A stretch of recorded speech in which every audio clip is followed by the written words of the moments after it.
명절 가운데서도 이렇게 하나님의 전을 잊지 않고 찾으신 우리 여러분들을 진심으로 환영합니다.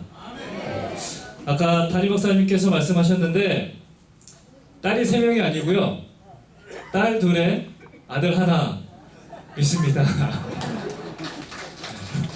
박수 받으려고 그런 건 아니고요. 뭐 300점이라고 그러더라고요. 딸 2에 아들 1. 예. 예, 원래 이제 아들을 이렇게 가지고 싶어서 셋째를 낳은 것은 아니고 이렇게 하나님께서 주셨는데, 또 감사하게도 딸 2이 있으니까 또 마지막에 아들을 주셔서 목사를 시켜라, 이런 뜻으로 제가 받아들이고 이렇게 교육을 시키려고 하는데 하나님께서 어떻게 인도하실지는 잘 모르겠습니다. 감사합니다. 네, 오늘 함께 우리가 말씀을 나눌 제목은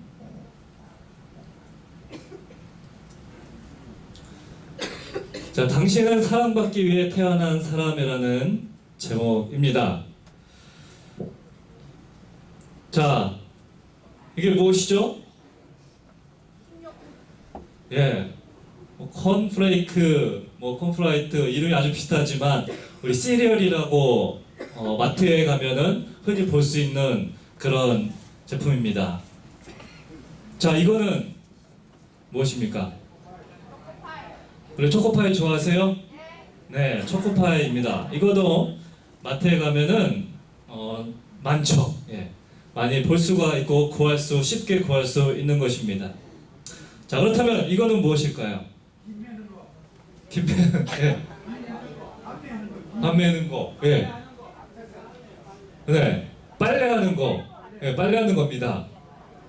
역시 이제 그림인데요, 아주 유명한 그림인데 이 그림의 제목이 무엇인지 아시겠습니까? 예, 빨래터. 예, 빨래터라고 하는 박수근 화백의 이 빨래터라는 그림입니다. 그렇다면 이 초코파이와 이 빨래터라는 그림의 가치가 어떨까요? 빨래터가 더 높습니까? 네. 초코파이는 한 상자에 7,200원 네, 살 수 있어요. 여기 보니까. 자, 빨래터는 얼마일까요? 10억. 10억? 또 한번. 제가 왔다 갔다 해야 돼서 녹화 중. 얼마요? 500만 원. 50억. 몇십억이요? 50억. 50억. 자, 한번 보겠습니다. 얼마예요? 45억 2천만 원. 자, 2007년 경매가가 바로 40억 2천만 원. 지금 몇 년이 더 지났으니까 더 올라갔을지 모르겠습니다. 자, 이렇게 두 개의 이 가치가 차이 나는 이유가 뭘까요? 예, 정확하게 맞추셨습니다. 그만큼 귀하고 또 고상하기 때문에 이런 차이가 있는데, 바로 이 초코파이는 마트만 가면 살 수 있는 대량으로 생산된 상품이라고 해요. 그렇지만 이 빨래터라는 이 그림은 이 세상에 단 하나밖에 없는 작품이기 때문에 비싼 것입니다. 자, 2002년만 하면 떠오르는 것이 바로 이 한일 월드컵이죠. 지금도 이때를 생각하면 참 흥분이 되고, 또 우리나라에서 월드컵을 하지 않나 이런 게 또 기다리기도 하게 되는데요. 자, 이렇게 온 국민이 2002년 한일 월드컵에 환호하고 열광하던 그때에 2002년 말에 한 가지 관심 있는 사람들에게는 많이 알려진 뉴스가 하나 있었는데, 그 뉴스가 바로 복제인간 2부가 탄생했다는 것입니다. 사람이 만들어졌다는 거예요.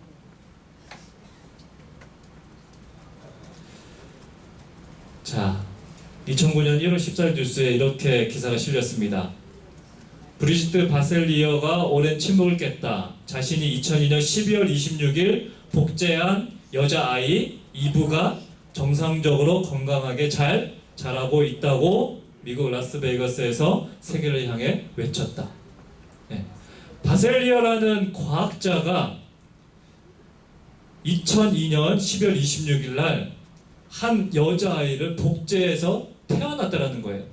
그리고 그 아이가 지금 정상적으로 잘 자라고 있다는 것입니다. 지금으로 보면은 뭐 13세 정도 됐다라는 것이죠.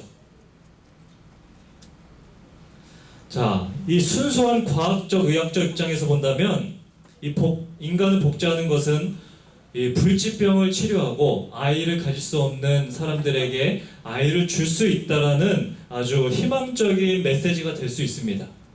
근데 반대로 생각하면은 한 고귀한 생명, 여러분 사람의 생명 얼마나 고귀합니까? 얼마나 가치가 있습니까? 이 고귀한 생명이 어디에서 태어나요? 어머니의 뱃속에서 태어나는 것이 아니라 실험실에서 태어난다라는 것입니다. 차가운 그 실험실, 여러 가지 실험 도구가 있는 그 실험실에서 한 아이의 고귀한 생명이 태어난다라는 아주 무서운, 인간의 존엄성을 무너뜨리는 아주 무서운 그런 과학적인 결과를 말하는 것입니다. 또한 이 고귀한 생명이 아까 보았던 이 초코파이처럼 마트에서 대량으로 생산되고 내가 원하는 것을 집어가는, 마트에 여러분 보시면 여러 가지 물품들이 있잖아요. 그래서 내가 원하는 것을 사는 것처럼 아이도 여러 이 진열된 상품처럼 원하는 것을 사가져가는 그런 형태의 모습을 보여주고 있는 것입니다. 그리고 아주 똑똑하고 아주 잘 형성된 아이는 키워가지만 그렇지 않은 아이는 그냥 실험실에서 어떻게 해요? 버려지는 거죠. 자, 만약에 이것이 사실이 아닐 거예요. 아닌데 이런 현실이 오게 된다면 인간의 존엄성은 정말 낮아지고 인간의 가치는 사라질 것입니다. 자, 인간의 가치가 사라지면서 등장하는 문제가 뭐가 있냐면 바로 자살이라는 문제가 있어요. 자, 우리나라는 여러분 뉴스에서 많이 보셨겠지만 9년 연속 전 세계에서 자살률 1위예요. 전 세계에서. 자, 1년에 자살하는 사람의 수가 우리나라만요. 몇 명이요? 1만 5천 명. 이거를 시간으로 따지면 33분마다 한 명씩 우리나라에서 자살을 하고 있습니다. 33번에. 그러니까 여러분들이 지금 제 설교가 끝나는 그때 한 사람이 어딘가에서 스스로 목숨을 끊는 그런 일이 생기는 것입니다. 자, 대학생 중 절반이 넘는 55%가 자살을 하고 싶은 충동을 느꼈습니다. 자, 여기 부산 태종대 자살바위라고 하는 곳인데 가보신 분 계신가요? 너무나 아름답습니다. 그죠? 절벽이 너무나 아름다운데 사람들이 여기 와서 이 바다를 보면은 자살할 마음이 없어도 뛰어내리고 싶은 충동이 생기나 봐요. 그래서 사람들이 하도 많이 와서 자살을 하기 때문에 이것을 자살바위라고 이름을 붙였습니다. 우리 이 서울에서는 어디가 유명해요? 한강에서도 마포대교. 그렇게 많은 사람들이 와서 마포대교에서 뛰어내린다고 합니다. 부산시는 이 자살바위 때문에 골치가 아팠어요. 이렇게 아름다운 곳에 많은 사람들이 와서 자살을 하니까 부산시에서 고민이 되었습니다. 이것을 어떻게 할까? 여러 가지 고민하는 가운데 자살 금지라는 팻말을 한번 붙여볼까? 라는 생각도 해보고, 아니면 이 뛰어내릴 만한 곳에 철조망을 아주 높게 해서 어떻게 해요? 뛰어내리지 못하게 해볼까? 그런 생각도 해봤습니다. 근데 그것이 다 좋은 생각이 아니었어요. 그래서 어떻게 했냐면 이 앞에 여러분 이 모자상이라고 합니다. 모자상, 어린 아이를 안고 있는 어머니의 이 동상을 이곳에 만들어 놓게 된 것입니다. 그리고 그 밑에 잠깐 다시 생각해 보세요라는 이 글자를 새겨 넣었어요. 여러분의 가치를 가장 인정해 주는 분은 누구입니까? 어머니죠. 우리를 제대로 평가해 주는, 있는 그대로 평가해 주는 분은 우리의 어머니십니다. 바로 우리를 낳아 주셨기 때문이에요. 제가 중학교 다닐 때 야구 방망이를 들고 이제 야구 연습을 이렇게 하잖아요. 장난삼아. 근데 돌을 이렇게 놓고 이렇게 치니까 안 맞는 거예요. 제가 살던 곳 주변에 배밭이 있었어요. 배밭이 지금 이렇게 크게 연글기 전에 요만할 때 있잖아요. 이때 이것을 하나 따가지고 야구공으로 치니까 치는 대로 다 맞는 거예요, 이게. 그래서 하나 따서 치고, 두 개 따서 치고, 세 개 따서 치고, 그렇게 열심히 하고 있는데, 재밌게 하고 있는데, 누군가 뒤에 와서 제 목덜미를 확 잡아당기는 것입니다. 이놈 잡았다. 드디어 이놈 잡았다. 그러고 막 끌고 가요. 누군가 했더니 바로 내 녀석이구나. 이제까지 계속해서 이 배밭을 망치는 놈이 누군가 했더니 바로 이놈이구나. 그래서 데려가서 저를 막 때리고, 너 이거 옛날에 수박서리 같은 거 하면은 하다 잡히면 어떻게 해요? 밭대기로 다 물어주게끔 이렇게 시키기도 하고 그러잖아요. 이 배밭을 다 이놈에게 물려야겠다. 아니 배가 이렇게 연글어서 먹을 수 있는 상태도 아니었고, 이 조그만 요거 열매라고 하기도 좀 뭐한 그런 상태의 것을 했다고 해서 저를 이렇게 때리고 모욕을 주고 이렇게 하는 것입니다. 이것을 저희 어머니께 말씀을 드렸어요. 뭐래요, 어머니가? 그 누구냐고, 그 사람이 누구냐고, 당장 가서 어떻게요? 내 귀한 자식을 때리고 면박 주고 용서할 수 없다. 이렇게 막 하시려고 하는 거예요.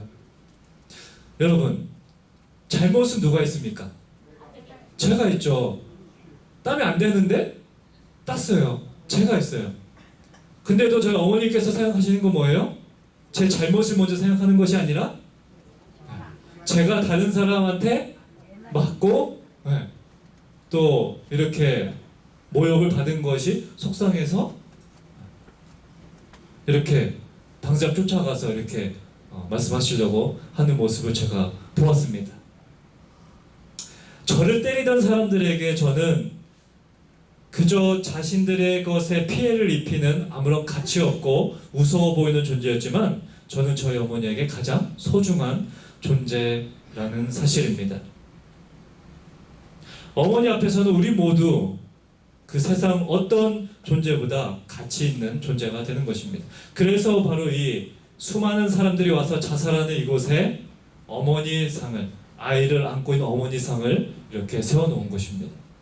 실제로 이것이 드러난 이 세워진 이후에 자살률이 많이 줄었다라고 합니다. 우리가 우리를 낳아주신 어머니 앞에 설 때에 우리는 무엇을 느끼냐면 나는 살만한 가치가 있는 사람이다 라는 것을 느끼게 해주는 것입니다. 오늘 우리가 살아가는 이 세상은 서로를 경쟁자로서 나에게 이익이 되면 곁에 두고 이익이 되지 않으면 버리는 상업적인 관계만 존재하는 그런 세상이 되었습니다. 나만 소중하고 다른 사람은 소중하지 않는 나에게만 가치를 부여하는 그런 세상이 바로 오늘날의 세상이 된 것입니다. 이런 세상에서 여러분들은 얼마나 가치가 있는 존재라고 생각하십니까? 여러분이 이 세상에서 얼마나 여러분의 가치를 인정받고 살아가고 있습니까?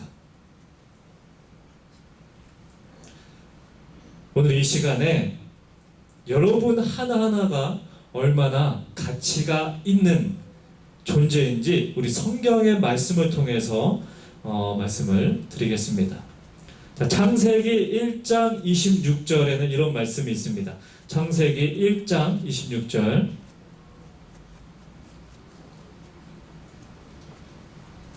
혹시 뒤에는 잘 안 보이시죠? 예, 다음부터는 더 크게 만들도록 제가 준비하도록 하겠습니다. 자, 보이시는 분들, 안 보이시는 분들 죄송하지만 같이 한번 보이시면 같이 읽어보도록 하겠습니다. 창세기 1장 26절 읽겠습니다. 시작. 하나님이 가라사대 우리의 형상을 따라 우리의 모양대로 우리가 사람을 만들고 그로 바다와 고기와 공중의 새와 육축과 온 땅과 땅에 기는 모든 것을 다스리게 하자 하시고. 자, 이 말씀에 보니까 하나님이 사람을 만들었는데 어떻게 만들었습니까? 우리의 형상을 따라 우리의 모양대로 우리가 사람을 만들었다라고 말씀을 하고 있습니다. 우리가 뭐예요? 바로 하나님의 형상, 하나님의 모양대로 사람을 만드시고 그 사람을 통하여 모든 세상을 지배하도록 만드셨던 것입니다. 자, 부조와 선지자라는 책에 보면 이런 말씀이 있어요. 사람은 외모나 품성에 있어서 모두 하나님의 형상을 지니게 될 것이었다. 사람은 어떻게 창조되었다고요? 외모. 그리고 형상인데 그 형상이 어떤 모습이냐면 사람의 외모뿐만 아니라 우리의 품성, 우리가 가지고 있는 품성이 다 하나님의 모습을 가지고 창조가 되었다라는 것입니다. 자, 여러분 아시다시피 사람은 흙으로 창조됐죠. 그죠? 흙으로 창조되었습니다. 자, 근데 흙으로 창조된 게 사람뿐만 아니에요. 동물들도 흙으로 창조되었어요. 동물들도. 그런데 중요한 것은 자, 이 흙으로 창조된 사람은 여기 보면 하나님의 형상대로 창조가 되었다라고 말씀을 하고 있는데 동물들이 창조되었을 때는 하나님의 형상대로 창조되었다는 말이 없습니다. 자, 우리의 몸을 이루고 있는 요소는 흙으로 똑같아요. 근데 사람만이 유일하게 사람만이 하나님의 형상을 가지고 창조되었다라는 사실입니다. 감사합니까? 예. 그것은 바로 하나님께서 인간을 아주 고귀하고 가치가 있는 존재로 창조하셨다라는 것을 우리에게 보여주고 있는 것입니다. 자, 더 나아가서요. 얼마나 그럼 인간이 더 가치 있게 얼마나 사람으로 창조되었는지 성경을 한번 찾아보도록 하겠습니다. 자, 이것은 조금 더 작은데 자, 열왕기상 17장 17절에서 19절에서 22절에 보면 이런 말씀이 있어요. 잘 들어보시기 바랍니다. 제가 읽겠습니다. 이 일 후에 그 집 주모되는 여인의 아들이 병들어 증세가 심히 위중하다가 숨이 끊어진지라 엘리야가 저에게 그 아들을 달라 하여 그를 그 여인의 품에서 취하여 안고 자기의 거처하는 다락으로 올라가서 자기 침상에 누이고 여호와께 부르짖어 가로되 나의 하나님 여호와여 주께서 또 내가 우거하는 집 과부에게 재앙을 내리사 그 아들로 죽게 하셨나이까 하고 그 아이 위에 몸을 3번 펴서 엎드리고 여호와께 부르짖어 가로되 나의 하나님 여호와여 원컨대 이 아이의 혼으로 그 몸에 돌아오게 하옵소서 하니 여호와께서 엘리야의 소리를 들으심으로 그 아이의 혼이 몸으로 돌아오고 살아난지라. 아멘. 자, 이 가난한 과부의 아이가 어떻게 됐어요? 죽었습니다. 그런데 불행히도 죽었어요. 그런데 그때 마침 엘리야가 함께 살고 있던 엘리야가 이 아이를 살리는 이 장면이 이 말씀에 나오고 있어요. 자, 가장 먼저 한 것은 바로 20절에 보면 여호와께 부르짖어 가로되라고 말씀을 하고 있어요. 하나님께 먼저 부르짖었습니다. 하나님 이 아이를 살려주십시오라고 기도를 했습니다. 21절 원컨대 이 아이의 혼으로 그 몸에 돌아오게 하옵소서라고 말씀을 하고 있습니다. 그리고 한 이상한 행동을 취하게 되는데 어떻게 해요? 그 아이의 시체를 가져다가 자신이 머물고 있던 다락방 위로 데리고 올라갑니다. 그리고 아이를 눕혀놔요. 그리고 엘리야가 어떻게 합니까? 그 몸 위로 올라가서 몸을 펴서 그 아이 위에 엎드리는 것입니다. 근데 그것도 한 번만 그래요? 어떻게 해요? 3번씩 그 위에 올라가서 엎드렸다 일어났다 엎드렸다 일어났다 이렇게 하는 것입니다. 그랬더니 어떻게 했어요? 혼이 돌아와서 이 아이가 살아난 것입니다. 자, 이것과 아주 유사한 말씀이 성경에 또 나와요.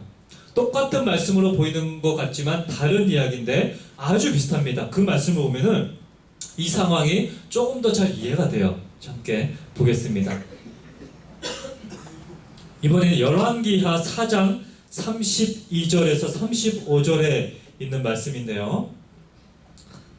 자, 보이시는 분들 한번 다 같이 읽어볼까요? 자, 32절 읽겠습니다. 엘리사가 시작.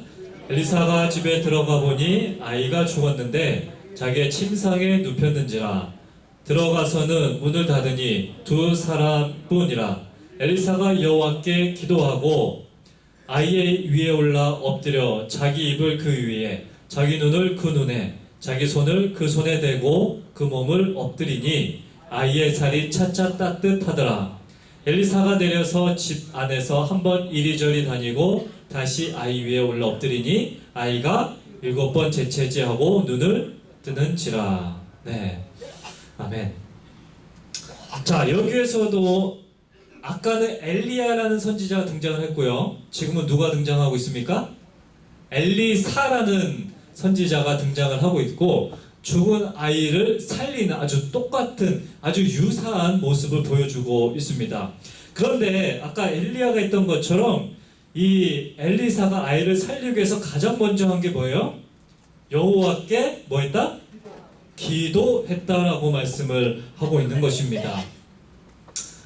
자, 엘리야와 엘리사가 하나님께 이렇게 기도하고 있는 것은 능력이, 사람을 살리는 능력이 자신에게가 아니라 하나님에게서 오는 것임을 먼저 드러내기 위함이었습니다.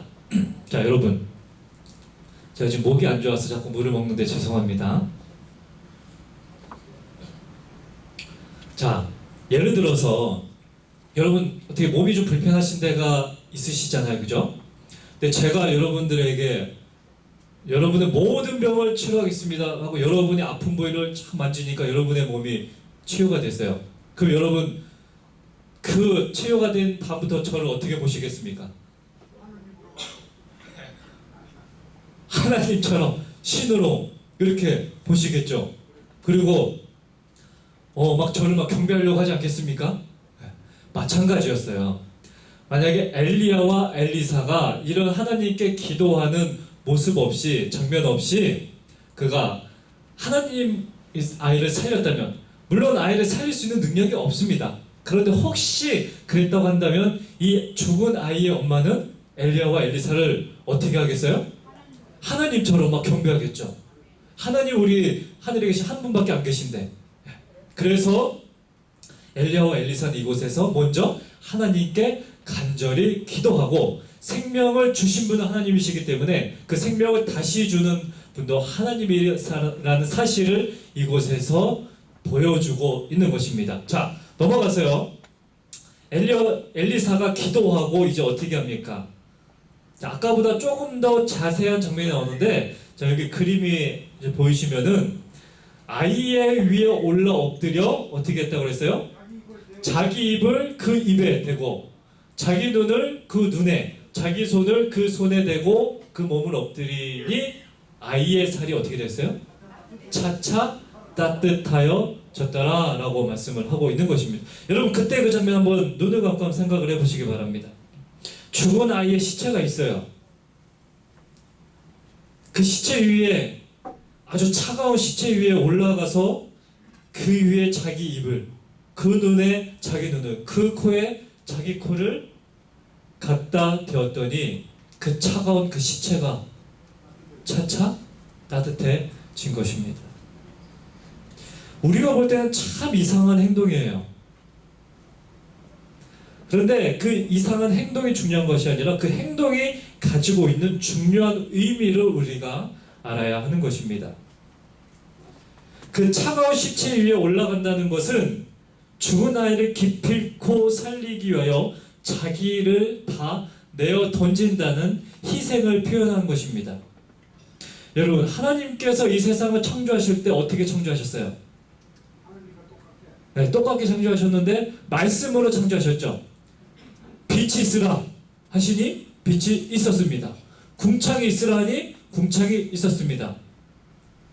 모든 것을 하나님께서는 말씀으로 창조하셨어요. 말씀만 하니까 모든 것이, 없던 것이 생겨나게 된 것입니다. 그런데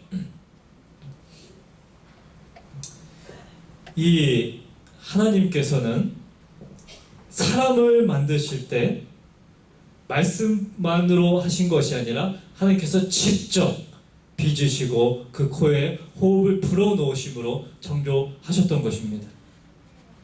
이것은 바로 그것을 의미해요. 말씀으로 엘리야가 하나님의 능력의 말씀으로 일어나라 라고 했더라면 이 아이가 일어날 수도 있었을 거예요. 왜? 하나님의 말씀에 능력이 있기 때문에. 그런데 그 죽은 시체, 여러분 혹시 시체 죽은 몸 만져보셨어요? 열기가 없잖아요. 그 곳에 손을 댄다는 것도 쉽지 않습니다. 그렇죠? 근데 죽은 아이 위에 나의 몸을 온전히 그 위에, 여기 그림에 보면 올라가서 그 입에 입을 맞추고 눈에 눈을 맞추고 코에 코를 맞추는 것은 결단코 쉬운 게 아니에요. 이것은 뭐예요? 그 아이를 살리기 위한, 그 아이를 살리기 위해서 나의 모든 것을 내어 던진다라는 하나님의 사랑. 우리가 죽을 수밖에 없는 인간을 위해서 그 몸을 던지신 그 예수님의 사랑과 희생을 상징하는 것입니다. 말씀으로 다 하실 수 있으셨어요. 그렇지만 그 아이 위에 몸을 올리심을 인하여, 자기 몸을 다 내어 던지심을 인하여 그 아이를 살린 것처럼 이 세상을 위하여, 죽어가는 이 인류를 위하여 예수님께서 자기의 모든 것을 내어 던지는 그 예수님의 사랑을 이 말씀을 통해서 우리에게 보여주고 있는 것입니다. 아멘. 자, 토기장이가, 이 그릇을 만드는 그 토기장이가 아름다운 그릇을 만들려면 어떻게 해야 됩니까? 자, 이 흙을 이제 이겨서 반죽을 해야 되는데, 그냥 이렇게 밀가루 반죽하듯이 이렇게 뭐 할 수 있으면 더 좋을 것 같아요. 흙이 양이 많지 않으면. 근데 이렇게 합니다. 뭐 발로 이렇게 정성스럽게 밟아서 이렇게 곱게 흙을 만들어내요. 이렇게 보시면은, 자, 그 다음에 어떻게 합니까? 자, 이렇게 아주 정성스럽게 그릇을 빚어내죠. 그죠? 한번 만들어 보신 분 계신지 모르겠어요. 잠깐만 실수해도 힘을 어떻게, 힘 조절만 잘못해도 그릇이 망가져요. 그죠? 자, 이렇게 아름다운 그릇을 만들게 되는데, 아무리 토기장이가 흙으로 아름다운 그릇을 만들었다고 할지라도 그 그릇이 여러분 어떻습니까? 여기에 용광로 속에 들어가지 않으면 어떻게 돼요? 네. 들어가서 뜨거운 불에 구워지지 않으면 그 그릇의 가치가 없는 것입니다.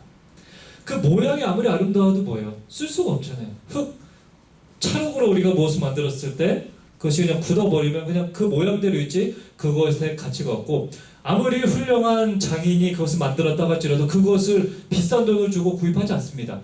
이 용광로 속에서 그것이 구워지기 전에는요. 이 그릇이 이렇게 가치가 있는 것은 이 용광로 속에서 구워졌을 때 그 그릇에 가치가 있는 것입니다. 마찬가지로요, 하나님께서 혼신의 힘을 다해서 우리 사람을 가장 아름다운 모습으로 만드셨습니다. 그러나 하나님의 그 생명의 호흡이 그 만들어진 흙 속에 들어가기 전에는 그저 차가운 흙덩어리에 불과하다는 것입니다. 하나님께서 그 차가운 흙덩어리 속에 하나님의 생명의 호흡을 불어넣어 주실 때 그 사람은 생명력을 가지고 가장 가치 있는 존재가 된다는 사실입니다. 자, 창세기 2장 7절에 보십시오. 여호와 하나님이 흙으로 사람을 지으시고 생기를 그 코에 불어넣으시니 사람이 생명이 된지라, 살아있는 존재가 된지라 라고 말씀을 하고 있습니다. 여기 그림에 보시면은 사람이 흙으로 누워 있어요. 여러분, 그 아이가 죽었을 때 죽은 아이와 똑같은 상태입니다. 생명력이 없습니다. 차가운 상태예요. 인간이 흙으로 창조됐을 때 생명력이 없었어요. 차가운 존재였습니다. 이 위에 아까 엘리사가 아이를 살리기 위해 어떻게 했습니까? 그 죽은 아이 위에 올라가서 그 눈에 눈을 맞추고 코에 코를 맞추고 귀에 귀를 맞추고 그 아이 위에 호흡을 불어넣음으로, 자, 하나님께서 인간을 창조하실 때 생명력이 없던 이 흙덩어리에 하나님께서 위에 올라가셔서 눈에 눈을 맞추시고 코에 코를 맞추시고 입에 입을 맞추심으로 어떻게 했다고 그랬어요? 그 코에 생기를 불어 넣으셨다 하겠습니다. 그랬더니 그 아이가 몸이 차차 뜨거워진 것처럼 흙덩어리에 불과했던 이 아이가, 이 사람이 살아있는 존재가 돼서 여러분과 저와 된 것입니다. 이것은 단순히 말씀으로 창조한 것이 아니었어요. 하나님께서는 인간을, 여러분과 저를 만드시기 위해서 그 차가운 흙덩어리에 올라가심을 인하여 우리에게 생명의 호흡을 불어넣어 주셨다는 사실을 기억하시기 바랍니다. 하나님께서는 인간을 수고와 희생으로 창조하셨습니다. 하나님의 모습을 가지고 하나님의 형상대로 직접 계획하시고 고안하셔서 만드셨던 것입니다. 아무런 가치가 없는 흙덩어리에 그분의 모든 것을 내어던지심을 인하여 우리에게 생명력을 부여해 주셨습니다. 이렇게 특별한 목적을 가지고, 특별한 사랑을 가지고 창조된 여러분과 제가 어떻게 마트에서 돈만 조금 주면 살 수 있는 그런 상품들과 비교할 수가 있겠습니까? 비교할 수가 없이 여러분과 저는 무한한 가치를 가지고 있는 존재입니다. 여러분, 명예로 치자면요, 미국의 버락 오바마 대통령, 우리나라의 박근혜 대통령이 가장 가치 있는 존재입니다. 그죠? 돈으로 치자면요, 이 빌 게이츠라는 사람인데 20년째 전 세계에서 최고 부자래요. 20년째 전 세계에서 이 빌 게이츠라는 사람, 우리나라의 최고 부자 이건희 삼성회장, 돈으로 치자면 이분들이 전 세계에서 우리나라에서 가장 가치 있는 존재가 됩니다. 여러분은 얼마나 가치 있는 존재예요? 세계에서 저는 얼마나, 우리나라에서 치면 얼마나 가치 있는 존재가 될까요? 명예로 치자면, 돈으로 치자면 아무런 가치가 없습니다. 우리나라에서 누가 저를 알아주겠습니까? 알아주지 않아요. 이 세상은 이런 기준으로 사람의 가치를 부여합니다. 돈이 있고 명예가 있고 능력이 있으면 가치를 부여해줍니다. 그러나 그것이 사라지면 어떻게 돼요? 우리가 언제 알았느냐는 것처럼 금방 버려버리는 그런 세상에, 이 세상에 살고 있는 것입니다. 얼마 전까지는 와서 굽신거리고, 얼마 전까지 와서 정말 존경하는 것처럼 바라보고 대우해준 그 사람들이 내가 가지고 있던 것을 모두 잃어버리고 그런 것들이 사라지니까 다 그 사람들처럼 다 떠나가게 되는 것입니다. 이 세상은 그런 세상인 것입니다. 가치를, 사람의 가치를 돈과 명예, 가지고 있는 것으로만 평가하는 세상에 살고 있는 것입니다. 심지어 가족들도 등을 돌리는 경우가 있습니다. 부모가 자식을, 형제가 형제를 버리는 그런 세상이 바로 이런 세상입니다. 그러나 여러분 기억하시기 바랍니다. 이 세상 부모, 이 세상 자녀는 우리를 배신하고 우리에게 상처를 주고 우리의 가치를 몰라준다라고 할지라도 우리를 창조하신 하나님께서는 우리의 가치를 최고로 인정해 주신다는 사실입니다.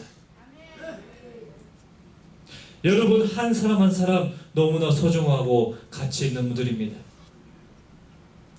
여러분 모두 이 땅에 그야말로 사랑받기 위하여 사랑받을 충분한 자격을 가지고 태어나신 분들이라는 사실을 기억하시기 바랍니다.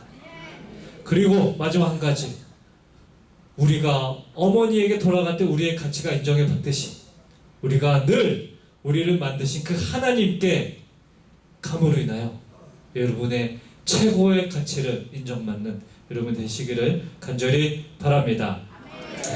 자, 우리 유명한 노래죠. 당신은 사랑받기 위해 태어난 사람 함께 부르고 예배를 마치도록 하겠습니다.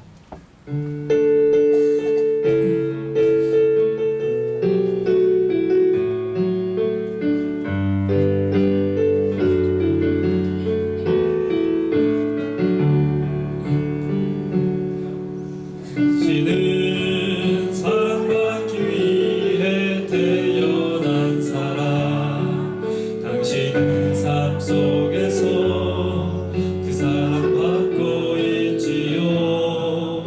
당신은 사랑받기 위해 태어난 사람, 당신의 삶 속에서 그 사랑받고 있지요.